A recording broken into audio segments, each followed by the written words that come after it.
Hello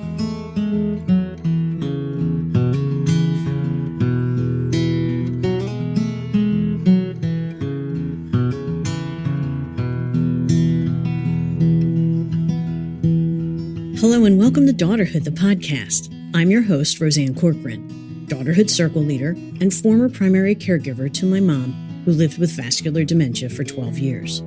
Through that journey, I experienced every phase of caregiving firsthand, the heartbreak, the joy, and the aftermath. That journey showed me how vital support and connection truly are, and that's why this podcast exists. No matter where you are in your caregiving journey, I'm so glad you found us, because caregiving is far too much to do alone. So welcome to Daughterhood, the podcast, part of the Daughterhood community, where we empower caregivers to navigate both the practical and emotional sides of caregiving together. Here, your efforts aren't just good enough, they're heroic. And here, you're never alone. Join me in Daughterhood. Before we dive in, I just want to share a quick note. This podcast is part of the Whole Care Network. The conversations you'll hear are here to inform and inspire, but they're not a substitute for professional advice. The views you'll hear are those of the host and guests and may not always reflect those of the Whole Care Network. If you have medical questions, please talk with your doctor, and for legal advice, check in with your attorney.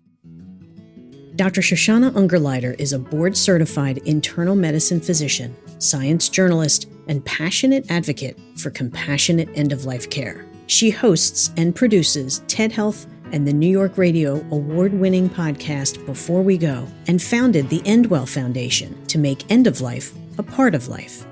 Shoshana regularly appears as a medical expert on CNN, MSNBC, and CBS News, with bylines in Time, USA Today, Scientific American, and more.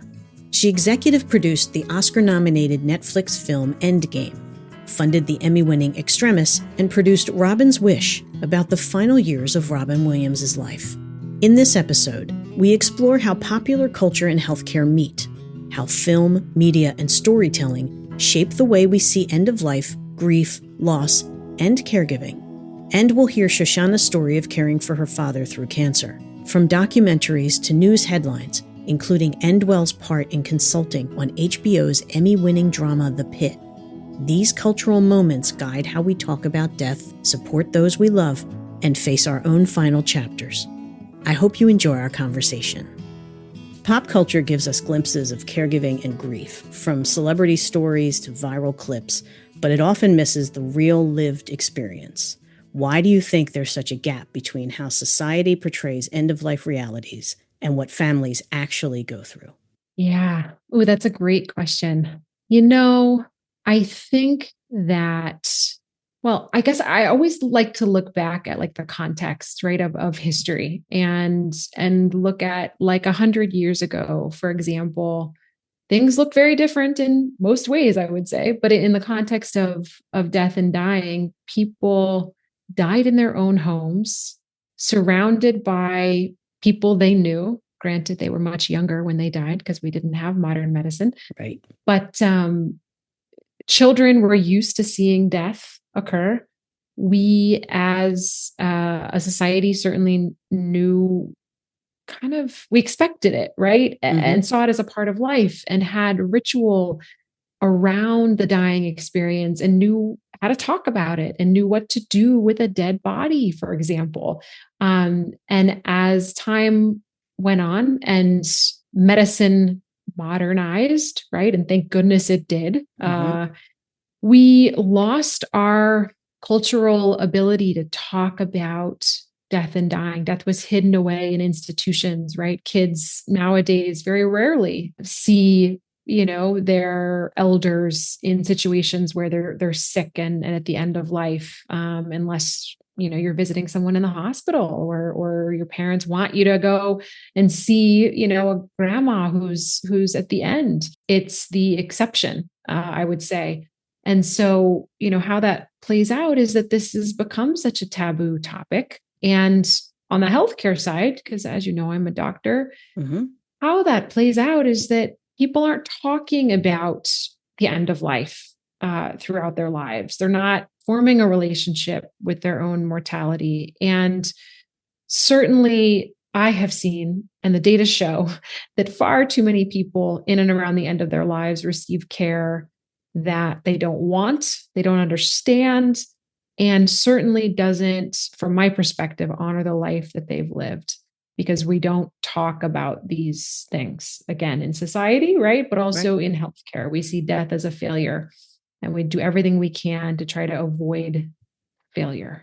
And, I saw that firsthand early on in my medical training and said, this does not work for me. We got to do something different here. We owe it to our patients and their families to be talking about this, to be providing the best possible care throughout life, certainly, but of course at the end. Right. It's interesting because I hear from a lot of people when they're talking to the doctors and they say, what about hospice or what about palliative care? And the doctors, I've actually had caregivers say to me, they've said to them, why, you're giving up? You want to give up on them so soon? Yeah. And for caregivers, that's really hard to take. Yeah. Because you're trying to do the best by the person you're caring for. Yeah. And you're bringing this question to the doctor and they're saying, you're giving up? Yeah. How do we deal with that? So tough, right? Yeah. There's so many, even now, misunderstandings, misperceptions about what palliative care is, what hospice is. So much of our work is trying to, accurately talk about that, make sure that people know that palliative care is a team-based specialty of medicine where these folks are fellowship trained in how to care for people facing serious illness. And the data is very clear. We've had study after study show that the earlier that palliative care gets involved, right, at the time of a serious illness diagnosis, they can wrap around the patient and their loved ones through nursing support, social work, pharmacy, chaplaincy, medicine to not only help relieve symptoms, physical symptoms, but also think about the spiritual elements, the psychosocial issues, the financial issues around care that nobody seems to want to talk about, and really enhance quality of life for anyone, facing, again, a life-limiting, typically illness. And the earlier they get involved, the better the outcome is, right? Yes. Patients actually live longer, which is counterintuitive. Mm-hmm. They certainly have better quality of life. Families and loved ones are more satisfied with the care that they receive. And so we have a long way to go before, doctors really understand that there is a huge value. Oh, and not to mention, right, I don't think about cost very often because it's not, it's not how my brain works, but it also reduces cost. There's savings there when palliative care is involved. And then hospice, of course, is a type of palliative care for people who are foregoing cure, right? Yeah. They want to just focus on quality of life and comfort for however long they have left. But typically it's for people within the last 6 months of life. And so we try to get really clear about the terminology. But again, it's, from my perspective, the biggest shift is going to come from consumer demand. Those of us that have been caregivers or patients, saying to our doctor, hey, I want a palliative care consult. I actually was on the phone, this last weekend trying to counsel a friend who was completely non-medical, who was helping her father-in-law at a hospital, a major academic institution that has a fantastic palliative care department. And he's in his last day or two of life from my estimation, and hasn't been seen by palliative care. I'm like, what are we doing? It's tricky, right? Yeah. And I can criticize people all day. The reality is sometimes illness progresses quickly. Sure. And so we don't always have time, or families aren't ready, right? Or the patient isn't ready to say, hey, yeah, sure, I'll talk to palliative care, but we really need to be doing a better job all the way around. Totally agree. And then when they're not, and it rolls into that, as you said, sometimes things change quickly. So then it rolls into that really bad situation, and then hospice comes in, and then the patient dies, and then it becomes, you killed my father, you killed my mother. And it's almost like a whisper down the lane at that point where it gets that bad rap. And I kind of thought when Jimmy Carter went on hospice, and he was on hospice for 2 years, I kind of thought maybe it would change that perspective, but I don't think it has. Have you seen a change in that since then, or no? I don't know. I'm not sure. It's funny because Roseanne, often hear the positive stories from Sure. hospice. And that's just, the world that I'm in, the end of life bubble. Right. I very rarely hear like all fully negative perceptions of hospice. Most of the people fall somewhere in between where it's like, well, they could have done a better job supporting us, but all in all, it was a good experience. The reality is, I should know the statistic off the top of my head, but I want to say it's the majority of Americans, for majority of Americans, the median length of stay on hospice in this country is 18 days. Wow. Right. When we know that people could be benefiting for months and months and months, and then even like Jimmy Carter, graduate after 6 months and then get re-enrolled. Right. Yeah. And benefit from that support for months and months and potentially years. Right. Yep. And so we know people aren't getting referred early enough. And my own father was only on hospice for a couple of weeks before he died. Things do progress quickly, and you don't always know when you switch from trying to aggressively treat the illness, like in his case, pancreatic cancer, to comfort, how things are going to go. But I do think that the more that we are willing to talk about this, to bring it up to our doctors, especially if you're in a caregiving role, it's definitely worth it to consider early on. Yeah, I agree. And it's sometimes, well, most of the time, it's fear-based. Yeah. Like everything, right? And it's much like, there's lots of caregiving documentaries where you get to see what caregiving is like. Like, the last one was Bradley Cooper's, right? Caregiving. Yeah. Great, it was insightful, it was real. And I know those of us in the caregiving space, we all watched it. Mm-hmm. And I know from my random sampling of non-caregivers, did you watch it? Did you see it? No, I don't want to see it. It's upsetting. I don't want to, be bummed out. So it's reaching the people that are involved in it, but it's not reaching those that aren't, but will be at some point. Right. So how do you think we go about trying to bridge that gap? Yeah, no, it's a great question.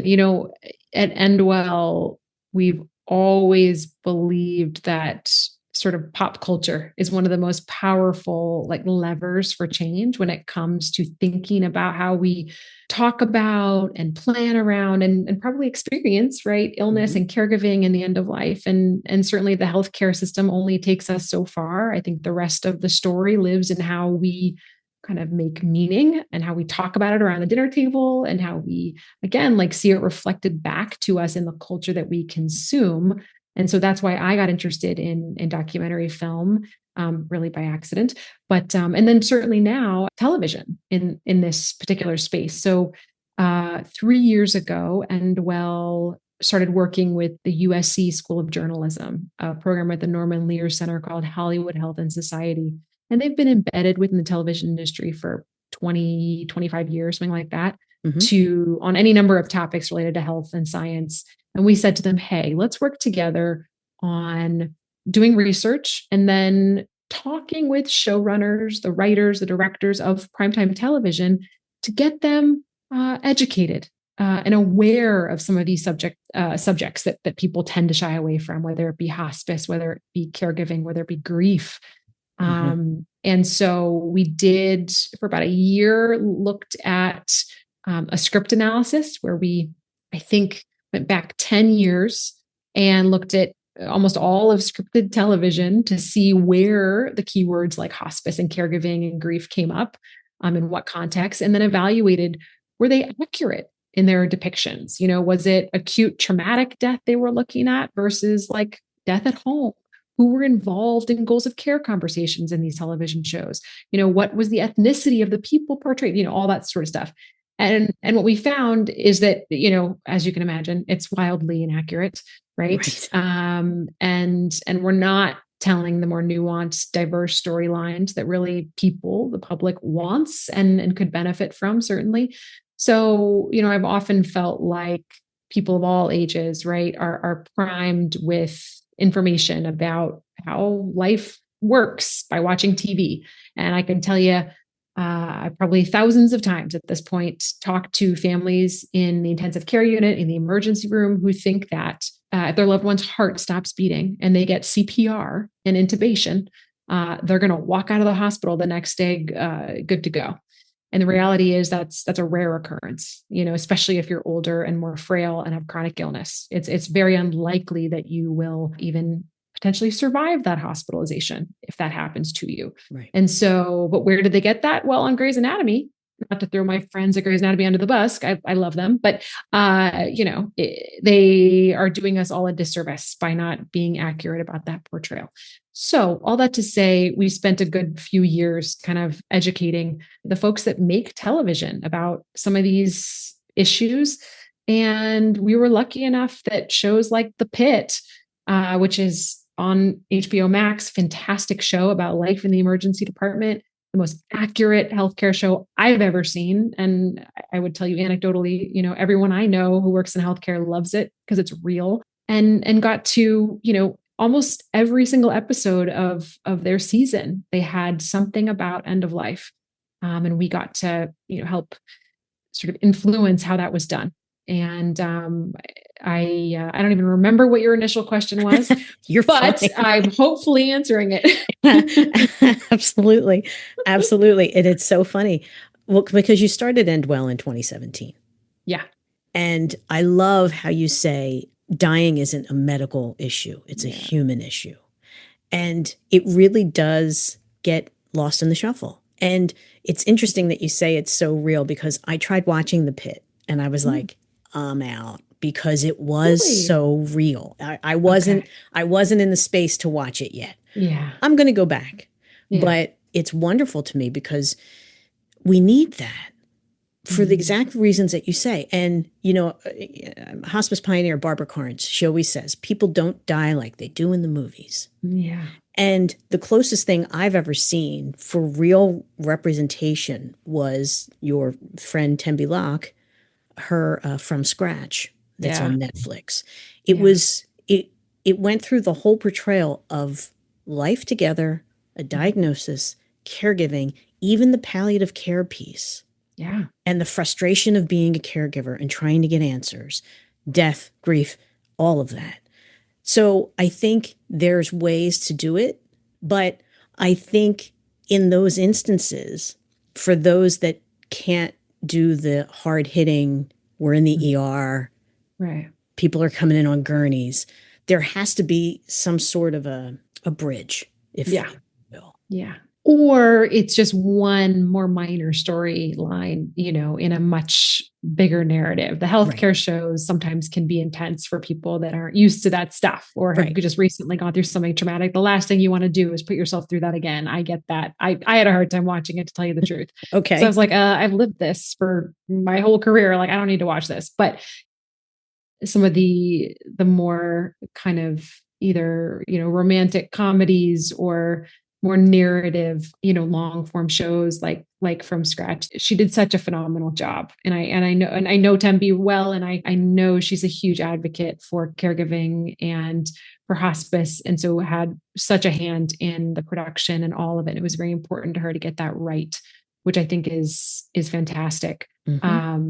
Shows like A Million Little Things and This Is Us also, right? That were, huge hits, have now ended, but they all had fantastic storylines that came in and out, right? Like at the end of A Million Little Things, the medical aid in dying storyline, which is beautiful. With This Is Us, the main character, the protagonist, having Alzheimer's, and then doing some important advanced care planning conversations around the end, like that. I think that was so artfully done, and kudos to them. I know of both of those directors who were involved with our Hollywood Health Society project, and I'm just delighted that they were willing to do that. Yeah, and it was so well received.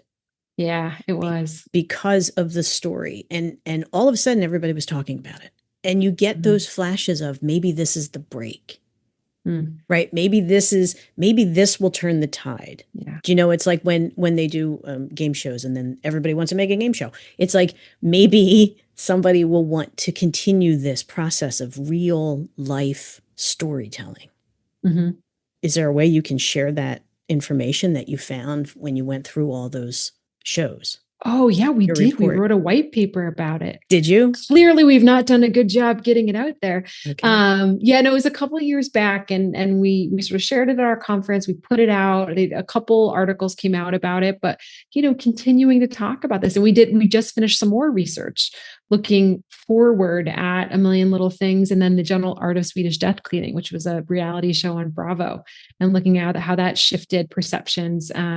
So more to come, in terms of the information there. But I do think, our project has ended with them, but Sure. we're wanting to do more of this because, it's our news cycles move very quickly and there's a lot going on in the world. So the more we can keep kind of beating the drum and talking about this stuff, the better. Yeah. Yeah.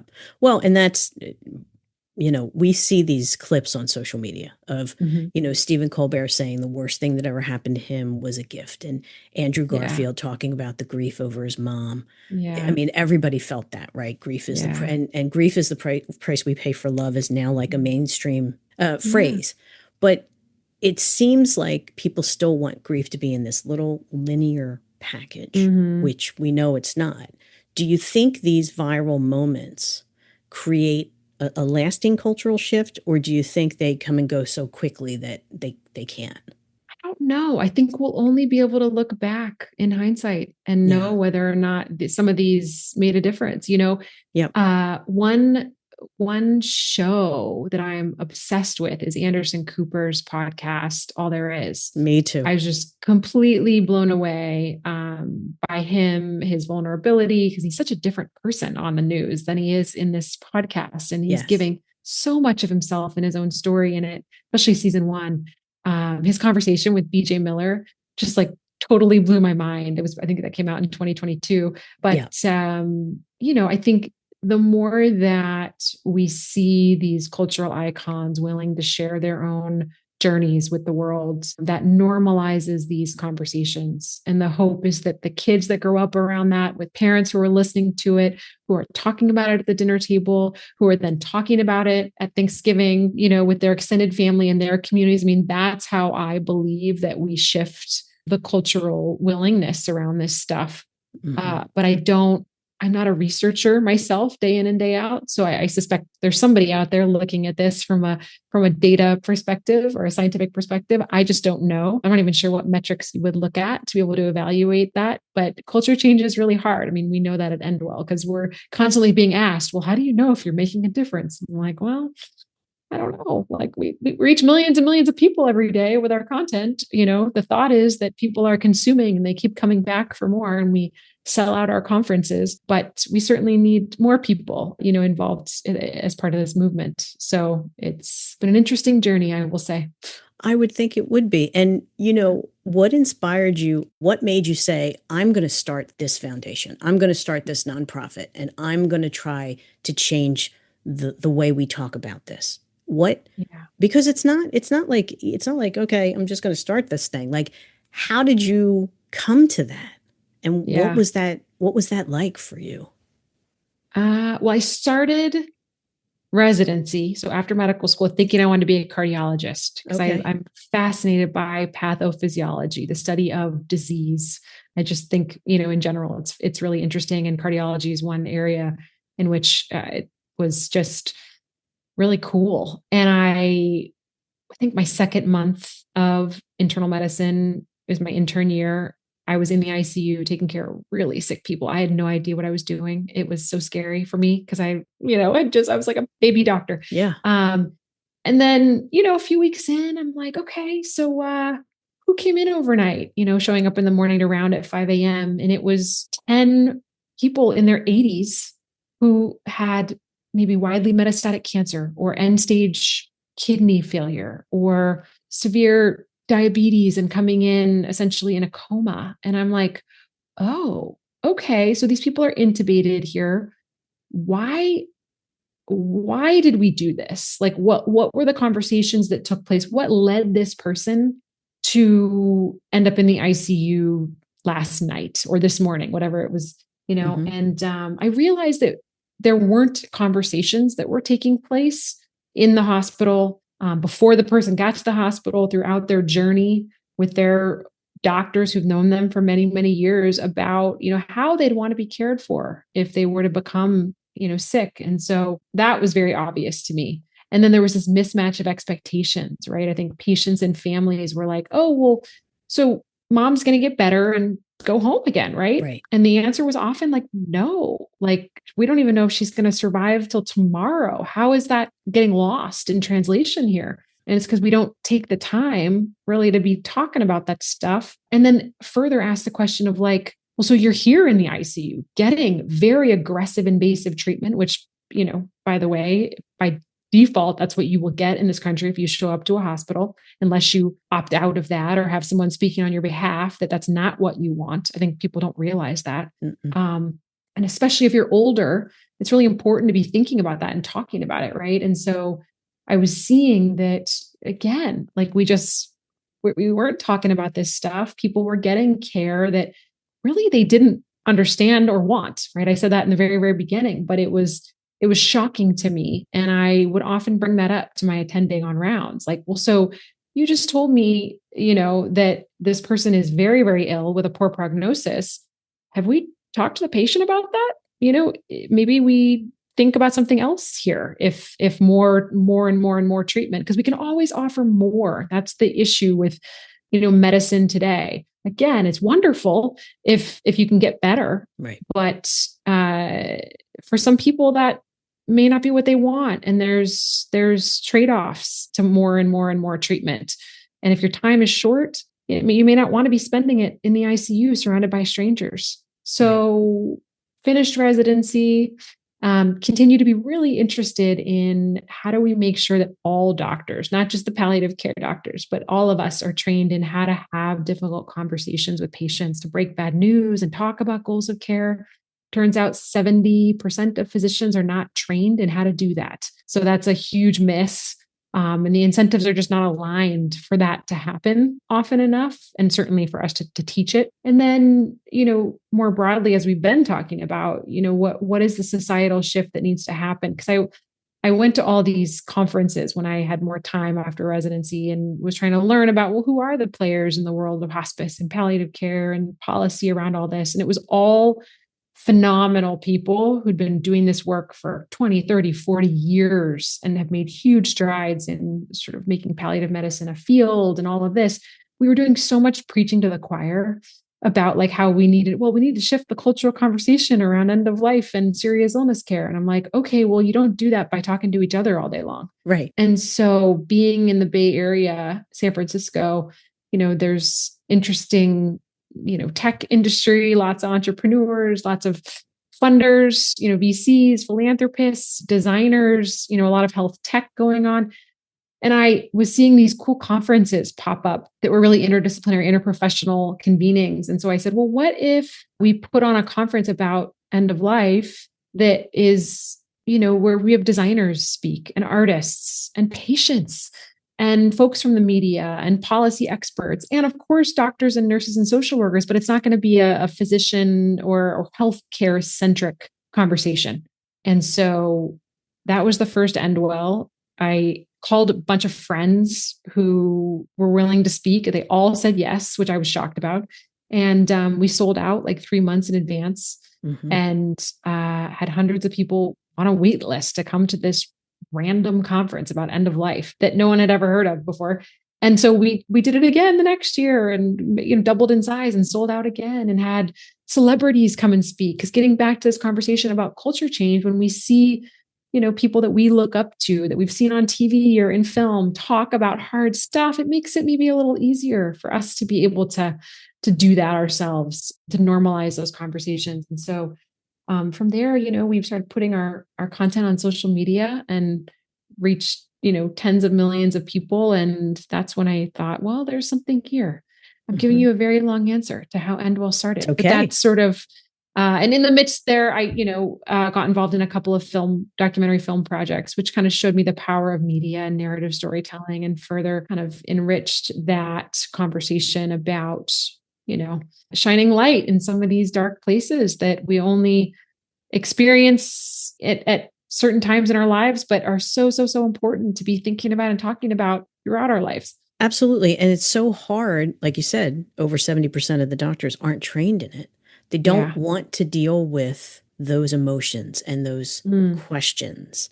And actually, Dr. Jessica Zitter said that to me. They don't want to Yeah. deal with that. And then they also don't want to be the doctor that said, he's got a month to live. And then it's 6 weeks. And they're like, well, you said he was going to die in a month. Yeah. Like, there's so much that goes with it. It just leaves us as caregivers and as patients in the lurch because you can't get that information then. And it just makes it difficult. But you took your experience with your father and his diagnosis of pancreatic cancer and turned it into this beautiful, honest, heartbreaking, just light of a podcast called Before We Go last year. It was 8 episodes. I listened to all 8 episodes. It was the most real thing I've heard.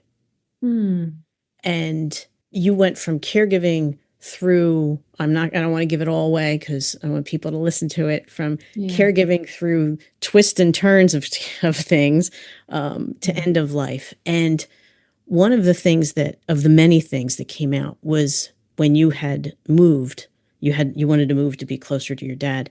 And you said, I had to ask my husband to leave his favorite house on his favorite street in his favorite neighborhood in his favorite city.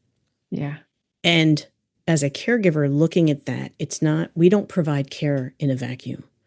Everything that we do involves our family. Yeah. And, when you said, I was like, oh gosh, it was so heavy. But what did you feel in those moments? How did you wrestle with that? And what did that reveal about caregiving in your family and yourself in those moments? Oh my goodness. That's a great question. And thank you for listening to it. I really appreciate that. And that was very kind of you. You are welcome. I sort of felt like I had to tell this story, because I was so shocked by so many elements of it, even though I am an expert in a lot of this stuff and talk about it all the time and know intellectually all these things are really, really hard until you really, truly experience it for yourself. It doesn't really hit home and you don't realize the heights of these obstacles that you face. And so that we were so lucky because the caregiving journey for us was really clear. I don't have children, and so I have flexibility in my life and my career. So did Ed at the time. Like, we really were able to drop everything and be there for my dad. And for most people, I know it is not that straightforward, right? You live maybe thousands of miles away. You have kid responsibilities, job responsibilities. We had the best of circumstances when it came to that stuff. And it was still like an insane experience, right? It was so hard every single day. And we talked about this before, but like, you just don't realize it. You don't realize until you're in it that this is the stuff that's important in life, right? Yeah. To show up for the people that you love and to be there. But our society doesn't value it. We don't create space for it. We don't have enough support for family caregivers. And so I'm so grateful, to Ed for his willingness to be part of this journey. And I think that throughout the experience, and thank you for not giving away all of the details of my story, but I will just say, I very much faced my own mortality throughout the journey, which was complicated because this whole conversation about how do caregivers care for themselves throughout it, because the data show that caregivers actually face early mortality. Yes. Because they forego preventative screenings, going to the doctor, all the things they need to be doing to take care of themselves. And so that was a fascinating journey for me in like creating boundaries around that. Because as a doctor, we give and give and give and give. And then as a woman, right? It's not to say that men don't also give, but like, we tend to be very self-sacrificial in our lives, whether you're a doctor or not. Right. Right. And I bumped up against really some of the biggest challenges I've ever faced with like saying to my own father, like, Dad, I'm your daughter. I am a doctor. I'm not your doctor, right? You need to listen to what your doctors are telling you. I'm not going to step in and make changes or get in the middle of that. You need to respect the fact that I am just like every other family member here and going through this. And then in addition, facing my own major health challenges. And so it was, that's part of the reason I, wanted to do the podcast. Cause there were so many weird, unexpected things that came up that it was, and I learned so much through that whole, through the journey, that I just felt like if I can share even just a little bit to help others, it's really important. Yeah. And you did. I mean, mission accomplished. You did. Thank you. It was enlightening. It was informative. It was beautiful. It was just beautiful. Even though it was rough at times. Yeah. It was still like, oh my goodness. I mean, when you said you were leaving yourself messages in your phone throughout different times, it was like, yeah, I see you. I get you. I understand, because you don't know what's happening and you don't know where this is going. Right. As part of it, would you, in hindsight, looking at it, bring that to the front of the discussion before we can try this and we can try that, the balance of what does this look like and what is this going to give him versus if we don't do anything, how long can he live? How well can he live? How do you have those conversations when you're in the beginning like that? It's so disease specific. So that's what I would say about that. I think if my dad had been diagnosed with, say, prostate cancer or something that tends to be slightly slower growing, lung cancer even, it would have been a different conversation. Pancreatic cancer, has the prognosis at stage 4 is so poor. It's one of those cancers that you just never want to get. I mean, it's the bad one. And so in his case, which was unique because of the genetic mutation that we learned of, we knew that there was a decent possibility that he could be eligible for targeted therapy, meaning an oral medication that could prolong his life with good quality of life if he were able to get through chemo. So that's why we pushed him. We decided as a family that was the right thing to do because of the hope of that. And so in hindsight, of course, I would have said, nope, let's go to Hawaii. Let's enjoy the time you have. You just don't know, right? I think we made the best possible decisions with the information that we had. I think, made the wrong ones, right? Do you? In many, many ways. Oh, absolutely. We all suffered. And my dad, certainly the most throughout the whole experience. We didn't know that he was going to have such a hard time with his appetite and weight loss, that his mental health was going to suffer as much as it did, that chemo wasn't going to work. Right. We had every hope that it would, because he had the best doctors. And, so it's just one of those things, that I wish, we could have seen the future. Yeah. But it's like what you just said, and it's very important. You made the best decision with the information you had at that moment. Yeah. Yeah. And you were just trying to go with it. How are you dealing with your grief? Like you said earlier, it comes in waves. I sort of see it as like the ocean. Sometimes it's calm and sometimes, little waves, and sometimes big sneaker waves come out of nowhere and grab you.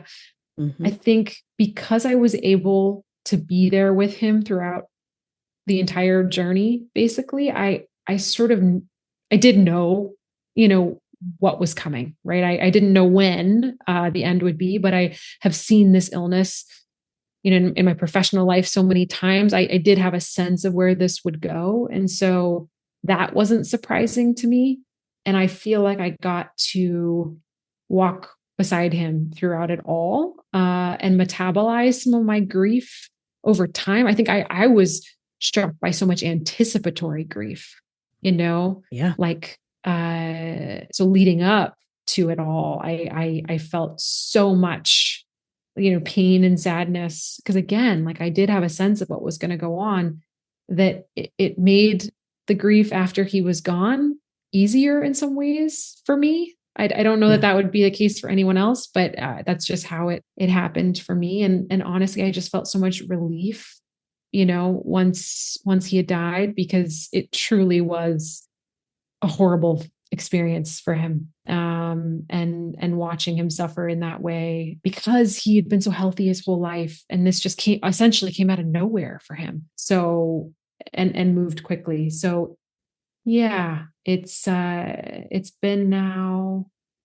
2.5 years since he died. And I think about him often. And yeah, grief is a wild journey for sure. Absolutely. Definitely not linear. Nope. So before I ask you my final question, season 2 of Before We Go dropped on September 18th. What can we expect for this season? Well, it's different than season 1. Season 2 is 10 episodes. Each episode is its own narrative arc, tells its own story, and we bring in wonderful experts. I'm the host, and I'm around in the show to guide the conversation, but it's not about my story this season. I really wanted to talk about other people's experiences with caregiving and grief. And we have subjects around suicide, subjects around living with a terminal illness, how to think about your future self.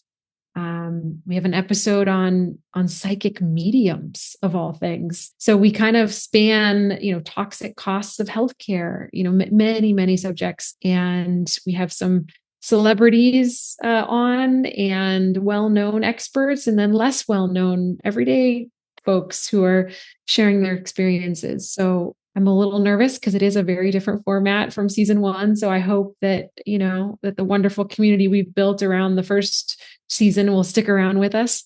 And I welcome anyone's feedback. There's not a doubt in my mind that it's not going to be great. I'm really looking forward to it. So for my final question, even with all that you knew and all the support that you had and everything that was going on at that time, what advice can you give to a family caregiver approaching this end of life? They're squarely in this end of life space. Yeah. Well, I think I was telling you this earlier. I got a call from a friend who I hadn't talked to in a couple of years, who said, "Hey, I know you know about end of life stuff. My father-in-law is very, very sick right now. How do I think about this? Like, I think he may only have a few weeks to live. And he's in the hospital right now." And I said, things you got to know are, number one, ask for a palliative care consult if he hasn't had one. It's very, very, very helpful.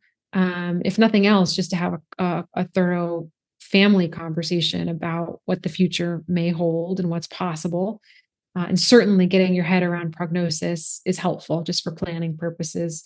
Mm-hmm. I think one thing that surprises most people is that hospice care is typically provided at home or in a nursing facility. And if it is at home, it's provided by family and other loved ones, right? You do have a hospice nurse that's been essentially assigned to your case, and they come out and do an intake for maybe a couple of hours, but you only see them maybe once or twice a week if you're lucky in person. And it's for very short periods of time. You really are left to be the nurse and caregiver for your loved one. And most people are not trained in how to do that. And it's a huge, huge responsibility. Mm-hmm.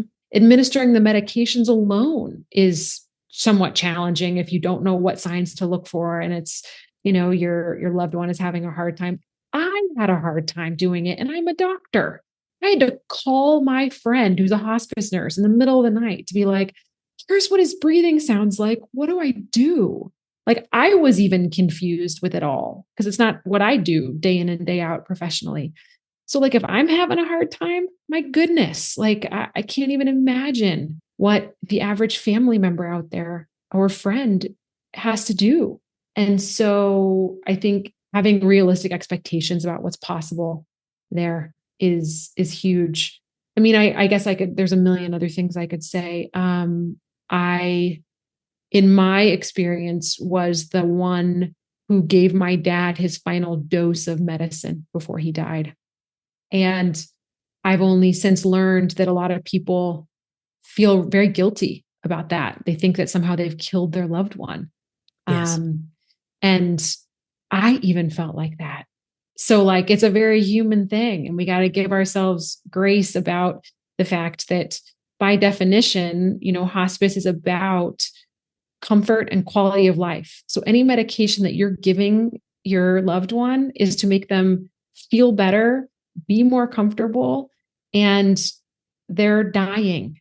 Their body is shutting down, and you're giving them a gift by making them comfortable with medication or whatever else you're doing. And by no means are you the one that's taking their life. And so I think we don't, as a healthcare system, talk about that enough. Certainly I've talked to my friends who are hospice nurses about that particular issue, and they don't always in their kind of orientation process with families always talk about the fact that that's actually a really, really common thing to feel guilty about that. And so I just want to tell anybody out there, if you were the one that gave your loved one their final dose of medicine, please don't feel guilty.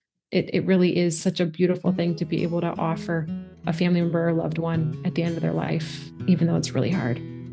A big thank you to Dr. Shoshana Ungerleider for being my guest today. For more information about EndWell, visit theendwellproject.org. And don't miss Season 2 of Before We Go, available anywhere you listen to your podcasts. I hope you enjoyed today's episode and found something helpful, whether it was information, inspiration, or even just a little company. You'll find the full transcript and links to resources mentioned today at daughterhood.org in the podcast section. While you're there, explore more of what Daughterhood offers. We're more than a podcast. We're a nonprofit community providing free services and support for caregivers, including nationwide virtual support groups we call circles. On our website, you can register for a circle, sign up for our newsletter, and read our founder's blog. Don't forget to subscribe and review us on Apple Podcasts or wherever you listen. Your reviews help other caregivers discover the support they need. Follow us on Facebook and Instagram at Daughterhood to stay connected. And if you know someone else who may benefit from Daughterhood, share it with them. Also, a very special thank you to Susan Rowe for our theme music, Mama's Eyes. This is Roseanne Corcoran. I'm so grateful you spent your time with me, and I look forward to being with you again next time, here in Daughterhood.